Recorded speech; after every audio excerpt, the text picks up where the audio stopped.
Padma barrage ও দ্বিতীয় পদ্মা সেতু বাস্তবায়ন প্রয়োজনীয়তার শীর্ষক এই সেমিনারটি রাজধানীর মহাখালী ব্র্যাক সেন্টারে আয়োজন করে পদ্মা ব্যারেজ ও দ্বিতীয় পদ্মা সেতু বাস্তবায়ন জাতীয় কমিটি।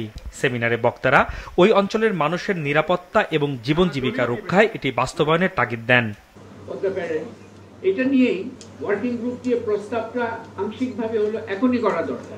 রাজনৈতিক নেতৃত্ব ছাড়া এই বিষয়টা কিন্তু এগোবার সেইভাবে সম্ভাবনাটা থাকবে না। এই পুরো জিনিসকে নিতে হলে আগামী বছরের নতুন রাজনৈতিক সরকারের কথা বললাম, কিন্তু তার আগে আমার নির্বাচনী প্রচারণা হবে।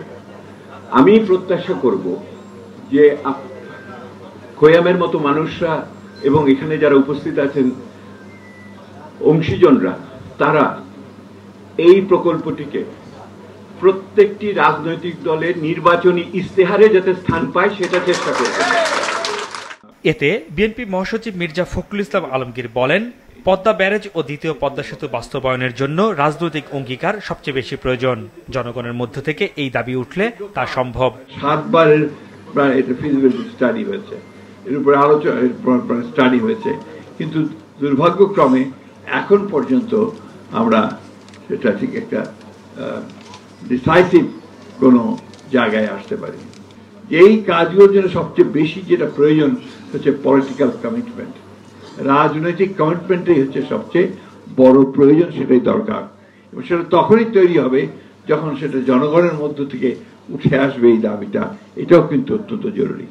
মির্জা ফখরুল আরো বলেন, বিএনপি চেয়ারপারসন খালেদা জিয়া দ্বিতীয় পদ্মা সেতু নির্মাণের প্রতিশ্রুতি অনেক আগেই দিয়েছেন।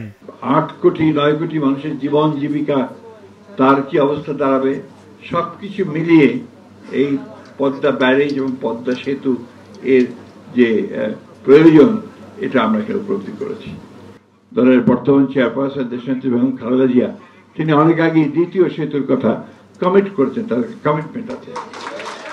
জনগণের ঐক্যবদ্ধ দাবি পরবর্তী সরকারগুলোকে এই প্রকল্প বাস্তবায়নে বাধ্য করবে বলেও আশাবাদ ব্যক্ত করেন বিএনপি মহাসচিব। হাসনাইন তানভীর, মাছরাঙা সংবাদ, ঢাকা।